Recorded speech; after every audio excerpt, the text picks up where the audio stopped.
আচ্ছা, এরপরে কি বলতেছে, লার্নার সিভিক। দেখো, learner civic engagement, learner civic engagement. Learner মানে কি? লার্নার মানে হচ্ছে শিক্ষার্থী, তাই না? লার্ন, লার্ন মানে শেখা, LEARN, লার্ন মানে কি? শেখা। লার্ন মানে কি? শেখা। সো যখন কোনো শব্দের শেষে ইয়ার যুক্ত করা হয়, যেমন আমি বললাম যে হচ্ছে কি, আচ্ছা আমি এখানে বললাম টিস মানে কি? TSS, টিস মানে কি? শেখা। টিস মানে হচ্ছে শেখানো। যখন ইয়ার যুক্ত করে দিব তখন হবে কি? যে শেখায়, টিচার। ঠিক আছে।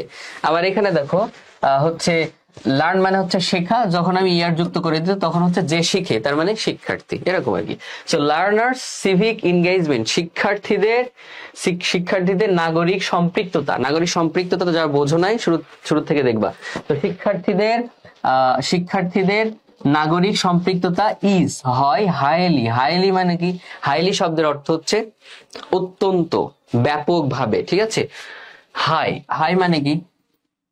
হাই হচ্ছে অ্যাডজেক্টিভ, আর এই LY যুক্ত হওয়ার কারণে এটা হয়ে গিয়েছে তোমার অ্যাডভার্ব। ঠিক আছে। অ্যাডজেক্টিভের সাথে যখনই অ্যাডজেক্টিভের সাথে, যেমন আমি দেখো এখানে লিখলাম যে কুইক।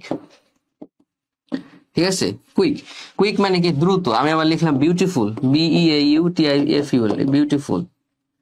সো এটা কি অ্যাডজেক্টিভ না? ঠিক আছে। ভালো, মন্দ, খারাপ, সুন্দর, অসুন্দর, সবই তো অ্যাডজেক্টিভ। অ্যাডজেক্টিভের সাথে যখন LY যুক্ত হবে তখন সেটা নিশ্চিতভাবে অ্যাডভার্ব হয়ে যাবে। যেমন কুইক, কুইকলি, বিউটিফুল, বিউটিফুলি। তোমাদের যাদের অ্যাডজেক্টিভ অ্যাডভার্ব বুঝতে সমস্যা রয়েছে, তোমরা আমার সিআরডেমের ইউটিউব চ্যানেলে গিয়ে অ্যাডজেক্টিভ এবং অ্যাডভার্বের ভিডিওটা দেখে নিবা। ঠিক আছে। আমি ওইখানে বিস্তারিত আলোচনা করেছি। ওই ভিডিও দেখার পর থেকে তুমি যে কোনো কোয়েশ্চেন সলভ করতে পারবা। বুঝতে পেরেছো? যে কোনো কোয়েশ্চেন সলভ করতে পারবা। তো বলতেছে ইজ হাইলি, ব্যাপকভাবে বা অত্যন্ত অ্যাপ্রিসিয়েটেড। অ্যাপ্রিসিয়েটেড মানে হচ্ছে প্রশংসিত। অ্যাপ্রিসিয়েট মানে প্রশংসা করা, মূল্যায়ন করা। ঠিক আছে। আর অ্যাপ্রিসিয়েটেড মানে হচ্ছে প্রশংসিত। তো বলতেছে লার্নার সিভিক এনগেজমেন্ট, শিক্ষার্থীদের নাগরিক সম্পৃক্ততা ইজ হাইলি অ্যাপ্রিসিয়েটেড, ব্যাপকভাবে প্রশংসিত, অল ওভার দ্য ওয়ার্ল্ড, সারা বিশ্বব্যাপী। এই যে তোমাদের শুরুতে বলেছিলাম সিভিক এনগেজমেন্টের কথা, এই যে 24-এর গণ অভ্যুত্থানে আমরা যারা এই যে নাগরিক, যারা হচ্ছে এসে সরকারের পতন ঘটালাম, স্বৈরাচারের বিদায় করে দিলাম, তো আমাদের নিয়ে কিন্তু সারা বিশ্বে হচ্ছে অনেক প্রশংসাপূর্ণ বাণী ছড়িয়েছে, তাই না? সবাই অনেক প্রশংসা করেছে। তো বলতেছে নাগরিকরা যখন দেশের কল্যাণমূলক কাজের সাথে সম্পৃক্ত হয়, তো এটা হচ্ছে সারা বিশ্বব্যাপী অনেক বেশি প্রশংসিত হয়, ব্যাপকভাবে প্রশংসিত হয়। ঠিক আছে। এরপর কি বলতেছে, সিভিক এনগেজমেন্ট, নাগরিক সম্পৃক্ততা মিন্স, নাগরিক সম্পৃক্ততা অর্থ হলো, মিন্স মানে অর্থ হওয়া। সো সিভিক এনগেজমেন্ট মিন্স, নাগরিক সম্পৃক্ততা অর্থ হলো ওয়ার্কিং মানে কাজ করা, টু মেক, দেখো টু মেক আ ডিফারেন্স, এটা পুরোটার একটা অর্থ। মেক আ ডিফারেন্স শব্দের অর্থ কি? যারা জানো না তারা জেনে নাও। তোমরা অনেকে করো মেক মানে তৈরি করা, ডিফারেন্স মানে একটা পরিবর্তন, এরকম না। মেক আ ডিফারেন্স এটা সম্পূর্ণটার একটা অর্থ, সেটা হচ্ছে পরিবর্তন আনা। ঠিক আছে।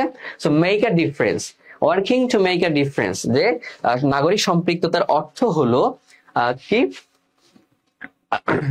পরিবর্তন আনতে কাজ করা। ঠিক আছে। পরিবর্তন আনতে কাজ করা কোথায়? ইন দ্য সিভিক লাইফ, নাগরিক জীবনে আমাদের এই যে আমাদের যে জীবন, এই জীবন হচ্ছে পরিবর্তন আনতে কাজ করা। এখন এই সিভিক লাইফ বলতে কি বোঝাচ্ছে সেটা আবার একটু ব্র্যাকেটে বুঝিয়ে দিয়েছে। হ্যাঁ, বুঝিয়ে দিয়েছে, দেখো ব্র্যাকেট একটু বুঝিয়ে দিয়েছে। সিভিক লাইফ মানে কি? দ্য পাবলিক লাইফ, জনজীবন। জন মানে সাধারণ মানুষের জীবন। সিভিক লাইফ বলতে এখানে তোমার বুঝিয়েছে সাধারণ মানুষের জীবন। তো অফ দ্য সিটিজেন্স, নাগরিকদের, এই যে আমরা যারা নাগরিক রয়েছি, এই নাগরিকদের সাধারণ জীবন বা জনজীবন। ঠিক আছে। আচ্ছা, রোকসানা এটা কিসের ক্লাস? এটা 25-এ আছে। হ্যাঁ, অবশ্যই আছে, এটা 25-এ আছে। আচ্ছা, তো কি বলতেছে এবার? বলতেছে অ্যাজ যেমন, দেখো অ্যাজ যেমন contrasted with private or personal life. তো কি কন্ট্রাস্ট উইথ শব্দের অর্থ হচ্ছে বিপরীত হওয়া। ঠিক আছে। সেটা পাবো অর্থ সব। কন্ট্রাস্ট উইথ শব্দের অর্থ হচ্ছে কোনো কিছুর সাথে বিপরীত হওয়া। তো এই যে মানে হচ্ছে কি জনজীবন, এটা বিপরীত হয়, এটা হচ্ছে বিপরীত কিসের বিপরীত? প্রাইভেট ওর পার্সোনাল লাইফ। প্রাইভেট এবং পার্সোনাল দুইটার অর্থই সেম, দুইটার অর্থ হচ্ছে ব্যক্তিগত। সো বলতেছে পার্সোনাল লাইফ, তো বলতেছে কি যেটা হচ্ছে ব্যক্তিগত জীবনের বিপরীত। বুঝতে পেরেছো? সিভিক লাইফ মানে কি? জনজীবন, সাধারণ মানুষের জীবন, যেটা হচ্ছে ব্যক্তিগত জীবনের বিপরীত। ঠিক আছে। আমি আমি একটা মানুষ, এটা আমার নিজের, আমার যে জীবনটা রয়েছে ব্যক্তিগত জীবন, কিন্তু অনেক মানুষের জীবন মিলে হয় হচ্ছে তোমার কি জনজীবন, পাবলিক লাইফ, ঠিক আছে, বা সিভিক লাইফ। সকল মানুষ মিলে যেটা হয় ওইটা হচ্ছে সিভিক লাইফ। তো বলতেছে এই সকল মানুষ, এই সিভিক লাইফ, জনজীবন বা নাগরিক জীবন, নাগরিক জীবনে পরিবর্তন আনতে কাজ করা, এটা কিসের অর্থ? এটা হচ্ছে সিভিক এনগেজমেন্টের অর্থ। আচ্ছা, এরপরে কি বলতেছে? আহ আচ্ছা, অফ দ্য কমিউনিটি, সমাজে। তো আমরা নর্মালি ব্র্যাকেটের অর্থটা মূল অর্থের সাথে আনবো না, কারণ এটা ব্যাখ্যা করেছে, সিভিক লাইফ কি এটা ব্যাখ্যা করেছে ব্র্যাকেটের ভিতরে। তো আমরা ওইটা বাদ রেখে অর্থ করব। তো বলতে সিভিক, নাগরিক সম্পৃক্ততার অর্থ হলো অফ দ্য কমিউনিটি, সমাজের নাগরিক জীবনে পরিবর্তন আনা, ঠিক আছে, অফ দ্য কমিউনিটি, সমাজের নাগরিক জীবনে পরিবর্তন আনা, ইউজিং, ব্যবহার করে, নলেজ, জ্ঞান, স্কিলস মানে দক্ষতা, ভ্যালুস মানে মূল্যবোধ, ওই যে মূল্যবোধ আগে বুঝিয়েছি তোমাদের, সো মূল্যবোধ এন্ড মোটিভেশন, অনুপ্রেরণা, ঠিক আছে। বলতেছে কি যে জ্ঞান, দক্ষতা, মূল্যবোধ, অনুপ্রেরণা কাজে লাগিয়ে সমাজের নাগরিকদের জীবনে পরিবর্তন আনতে কাজ করাটাই হচ্ছে না নাগরিক সম্পৃক্ততা বা সিভিক এনগেজমেন্টের অর্থ। তার মানে সিভিক এনগেজমেন্টের অর্থ হলো বা লক্ষ্য হলো যে সমাজে যে মানুষ রয়েছে তাদের মানে হচ্ছে কি জীবন উন্নয়নের জন্য কাজ করা কি তাদের। আমি শুরুতেই বুঝিয়েছি, সো তোমরা যারা শুরুর অংশটুকু দেখেছো তোমাদের বুঝতে আশা করি সমস্যা হবে না। সমাজে কারোর বিপদে এগিয়ে আসা, শুরুতে উদাহরণ দিয়েছিলাম, ধরো কারোর টাকার অভাবে চিকিৎসা হচ্ছে না, পড়াশোনা হচ্ছে না, তো সবাই মিলে সমাজের নাগরিকরা এগিয়ে আসা, তার বিপদে এগিয়ে আসা, ঠিক আছে। তো এটাই হচ্ছে সিভিক এনগেজমেন্টের অর্থ।